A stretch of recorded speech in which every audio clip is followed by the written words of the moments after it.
Hi everybody, Kaylin and Riley here, and today we're going to do Chapter 4b, which is multiplying and dividing fractions, equivalent fractions, and a little bit of adding and subtracting fractions. Problem number 1 asks, what's 1/4 of 20? So I'm going to do a visual method. I drew a rectangle, and I'm saying the rectangle is worth 20. So if I took 1/4 of 20, I'm going to split it into 4 equal pieces.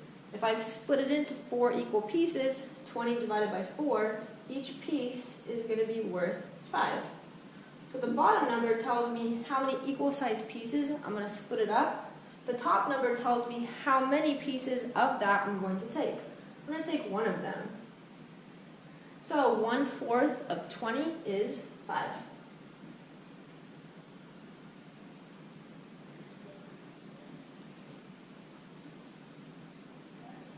All right, problem number 2, 1/7 of 14. So again, I'm going to do a visual method. I'm going to draw a rectangle, and I'm going to say my rectangle is worth 14. I'm going to split it up into 7 equal-sized pieces. Try my best to make them equal-sized pieces. So let's see, 1, 2, 3, 4, 5, 6. Squeeze one in. So let's assuming there's 7 equal-sized pieces. So 14 divided by 7 is 2. Each of those pieces is worth 2. Okay, then I'm going to take the top number. I'm going to take one of those. So the bottom number tells us how many equal-sized pieces. The top number tells us how many of those. So 1/7 of 14 is equal to 2.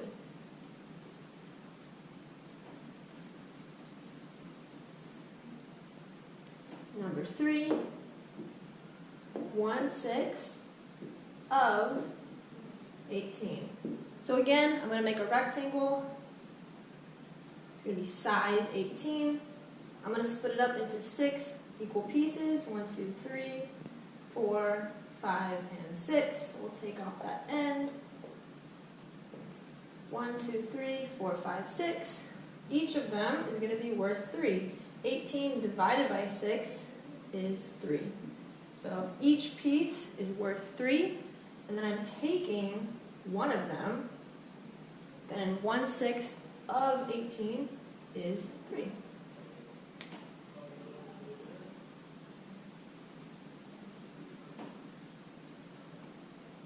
Problem number 4.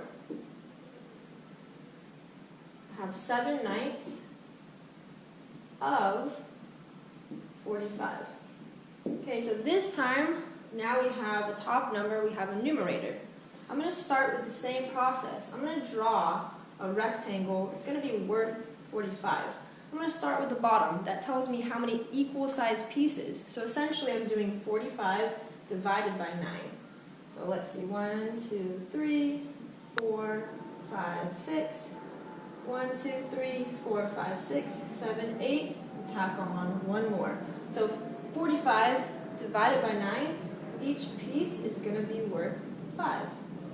So I'm dividing by the bottom number, and then the top number tells me how many pieces I'm going to take. I'm going to take 7, so let's shade in 7. 1, 2, 3, 4, 5, 6, and 7. So if I take 7, of size 5, that gives me 35. Okay, so I divided by the bottom, and then I multiplied by the top. So 7 pieces of size 5 is going to be worth 35.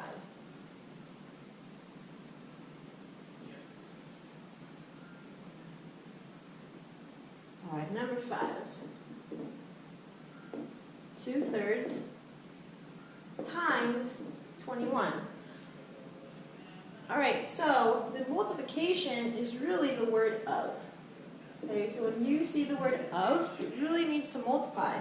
So in all the pictures, we are saying 2/3 of a whole number. Of can be represented by multiplication. So I'm going to do the same process. This is going to be worth 21. I'm going to break it up into 3 equal pieces. Each of those pieces is going to be worth 7. 21 divided by 3 is 7. Okay, then the top number, that's 2, tells me how many of those pieces I'm going to take. I'm going to take 2 of them. So I'm taking 2 of size 7. That tells me my answer is 14. We're going to do number 5 again, and we're going to do it this time using a mechanical version. So if you don't draw a picture, how would you do this problem? So 2/3 of 21, or 2/3 times 21. So we had 2/3, and we're multiplying it by 21 over 1. So anytime you have a whole number, you can put it over 1. So essentially, what did we do? We first took 21 and we divided it by 3. So 21 divided by 3 is 7. So I divided the bottom by 3 and I divided the top by 3. I got 7. Then, after we did that, we multiplied 2 times 7 and we got 14. So we're going to write a method to how you can always multiply fractions without having to draw a picture.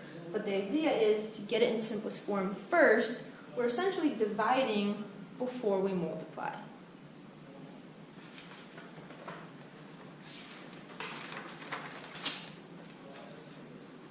All right, so number 6.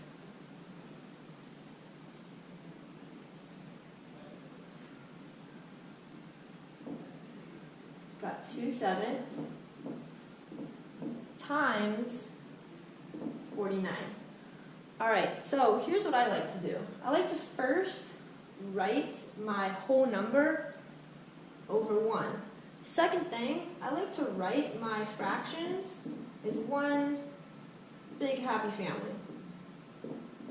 Okay, so I have 2 times 49 on the top, 7 times 1 on the bottom. So just like before, we divided before we multiplied, same thing here. I'm going to divide before I multiply. And when we divide, we're going to think about when we used simplest form before, and we're going to divide by whatever we have in common on the top and the bottom. So what factor can we divide out from the top and the bottom? We can divide by 7. So dividing the top by 7, I get 7. Dividing the bottom by 7, I get 1. After I've done that, I like to rewrite it just so it makes it easier for me to see what my new numbers are. So on the top, I've got 2 times 7 over 1 times 1. So 2 times 7 over 1 times 1 is just 14. I could write 14 over 1, but it's really the same thing as 14. So in your final answer, you don't necessarily want to put a 1 on the bottom, and you really shouldn't, but in your process, putting over 1 when you're doing the arithmetic makes it easier. So let's write some rules for when we multiply fractions.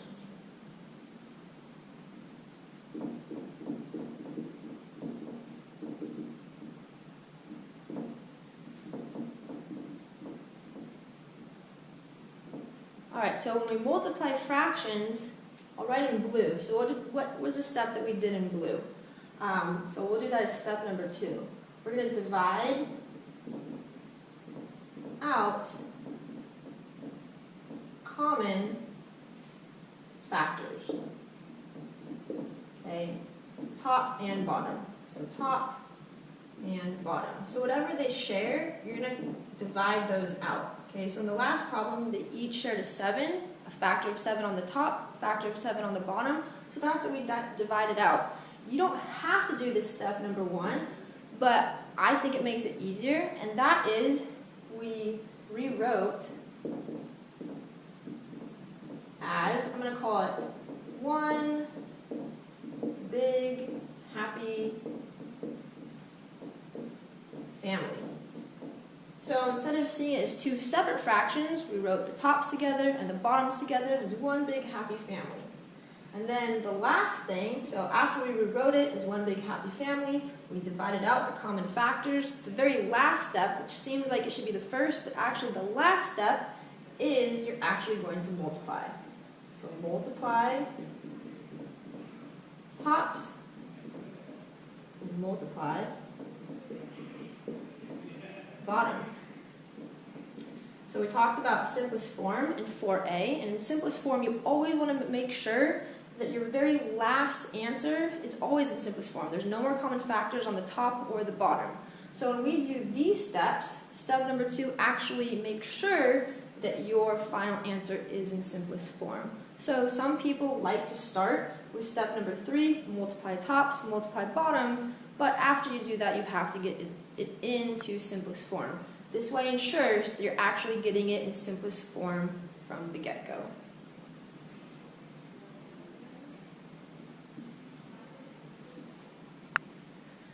Alright, so I would have that written down in your notebook and use that. So number 7, and all of these, we're going to use the same method. So number 7 says multiply, we're multiplying 2 times 7 over 6. So using those methods, using those steps. Step number 1, I'm going to write it as one big happy family. And because it's a whole number, I'm going to put it over 1. So I have 2 times 7 over 1 times 6. Step number 2, take out any common factors. I can see on the top and bottom, I can take out a factor of 2. So if I divide the top by 2, 2 divided by 2 is 1. If I divide the bottom by 2, so divided by 2, I get 3. Then I have this more simplified fraction. I'm going to rewrite it, so I have 1 times 7 over 1 times 3. I didn't necessarily have to bring those ones over, but I just wanted to show what happened to that. So 1 times 7 is 7, multiply tops, multiply bottoms. Your final answer is totally fine if it's in simplest form. I mean, if it's in improper fraction, you can leave it. The only time you have to change from an improper to a mix is if the problem specifically says so. So that's totally fine. And it's in simplest form because we took out the factors from the beginning.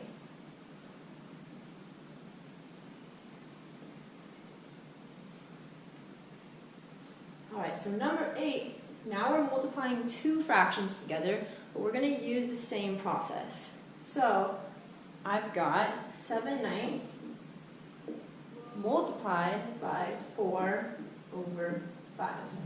Alright, so the first thing we're going to do is we're going to write it as one big happy family.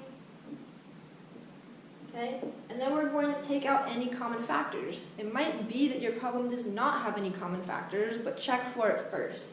So on the top and on the bottom, 7, 9, and 5, they don't share anything.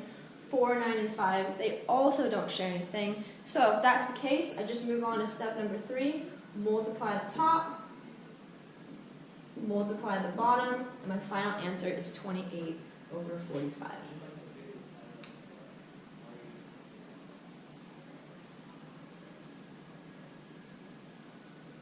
Alright, number 9. Alright, I've got 9 over 8 times 2 over 3.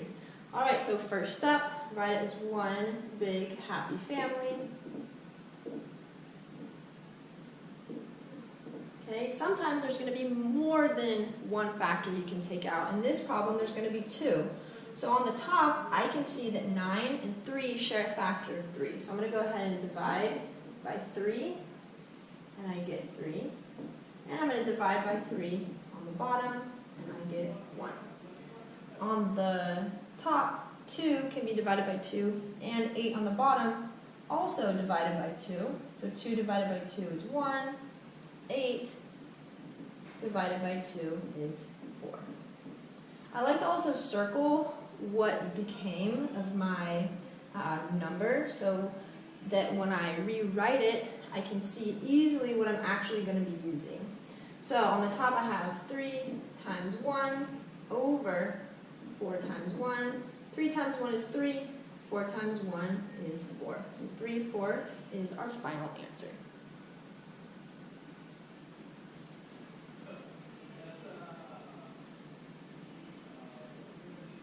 Alright, number 10.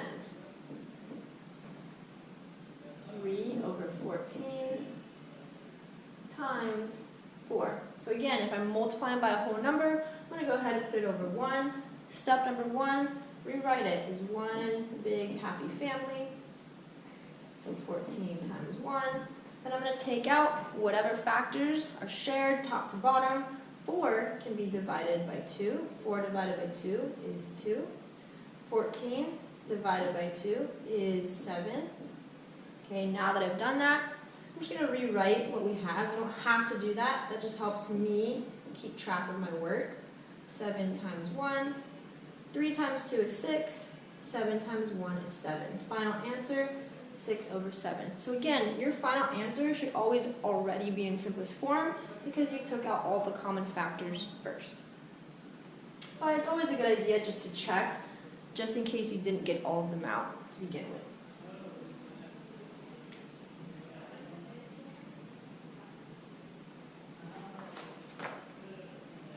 Alright, number 11. 4/5 multiplied by 6/7. So write it as one big happy family. 5 times 7. Look for any common factors that you can take out, top to bottom. So another thing that happens is people get confused. They see a 4 and a 6 and they're like, oh, 4 and 6 can be divided by 2. That's true, but when you're taking out common factors, you're taking them out top to bottom. So you can't take out a 2 from the top only. So from top to bottom, there's nothing that 4 shares with 5 or 7, and there's nothing 6 shares with 5 or 7. So there's no common factors top to bottom. So I'm just going to multiply across. So 24/35. And that is my final answer.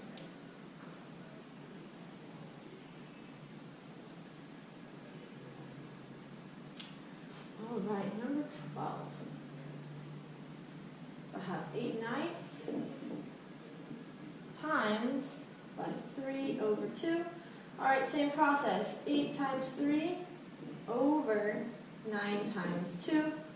All right, so looking at the 8 and the 2, I can see that 8 can be divided by 2. 8 divided by 2 is 4. 2 divided by 2 is 1. Okay, I can also see that 3 and 9 share a common factor of 3. So divide the top by 3, and I get 1. Divide this bottom 9.